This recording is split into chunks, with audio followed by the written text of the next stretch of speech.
Police మామల spot అనే పేరుతోనే WhatsApp group create చేసి ఆ గ్రూప్ లో 1000 మంది మీదనే చేరి ఎక్కడ డ్రంక్ అండ్ డ్రైవ్ చెకింగ్లు చేసినా పోలీసులు ఏడ అడ్డేసినా దాన్ని ఆ గ్రూప్ లో పోస్ట్ చేస్తున్నారట. ఇక మెసేజ్లు చూసుకున్నోళ్ళు అటు దిక్కే పోకుండా తప్పించుకుంటున్నారట. దీంతో కొంతకాలం నుంచి తాగి దొరికిన వాళ్ళ సంఖ్య తగ్గిందట. ఇట్లెట్లా తగ్గిందని పోలీసులు ఆరాధిస్తే ఈ పోలీస్ మామల స్పాట్ అనే గ్రూప్ కథ తెలిసింది. అటంక ఇక అదే గ్రూప్ లా ట్రాఫిక్ ఎస్ఐ హరిశేఖర్ సార్ ఏరి ఇంకో ఈ వీడియో పోస్ట్ చేసిండు. అరే మామా, నేను ట్రాఫిక్ ఎస్ఐ రా మామా, చాలా రోజులు అవుతుంది రా భయ్. నేను నా మీద మీరు గ్రూపులు పెట్టుకొని తిరుగుతున్నారు, తప్పించుకుంటారు అనే విషయం చాలా రోజుల నుంచి వెతుకుతాను, దొరుకుతలేదు. ఈ రోజు దొరికింది రా భయ్. రండి రా భయ్. 1024 మెంబర్స్ ఉన్నారు గ్రూప్ లో, ఎవరిని వదిలిపెట్ట. ఇక ఈ వీడియో చూసుడుతోనే గ్రూపులు ఉన్నోళ్ళు ఓగలేనుకోగోళ్ళు రిమూవ్ అవుతున్నారట.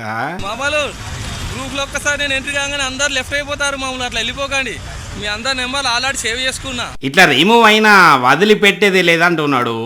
అందరి నెంబర్లు సేవ్ చేసి పెట్టుకున్నారట పోలీసులు. అయినా తాగి రోడ్ల మీద తిరుగుడు తప్పే కదా. అందుకే ఈసారి ఏం చెప్తున్నాడో ఈయనరే, పోలీసు వారి నుంచి తప్పించుకో ప్రయత్నం చేయకండి. మీరు ఎందుకంటే యాక్సిడెంట్ నుంచి తప్పించుకోలేరు. మా దగ్గర నుంచి ఫైన్ కేసు కాకుండా చూసుకోగలరు కావచ్చు, కానీ యాక్సిడెంట్ అయినప్పుడు మీ ప్రాణాలు కాపాడుకోవడానికి ఎలాంటి రికమెండేషన్ పనికిరాదు. అనుభవంతో చెప్తున్నాడు సార్. మరి గుర్తుపెట్టుకోండి, ఒక ట్రాఫిక్ ఎస్ఐగా నేను మీకు ఫైన్ వేస్తున్నానని భావిస్తే అది మీ పొరపాటు. నా చేత ఎంతో మంది ప్రాణాలు కాపాడబడ్డాయి, అది గుర్తించండి అన్నట్టు. ఇది ఎక్కడో చెప్పలేదు కదా, పెద్దపల్లి జిల్లా రామగుండంలా పొద్దుగాల లేచినప్పటి నుంచే పోలీసులు ఎక్కడున్నారు, ఏం చేస్తున్నారు అనే ప్రతి అప్డేటు ఈ గ్రూప్ లో పోస్ట్ అవుతున్నదట.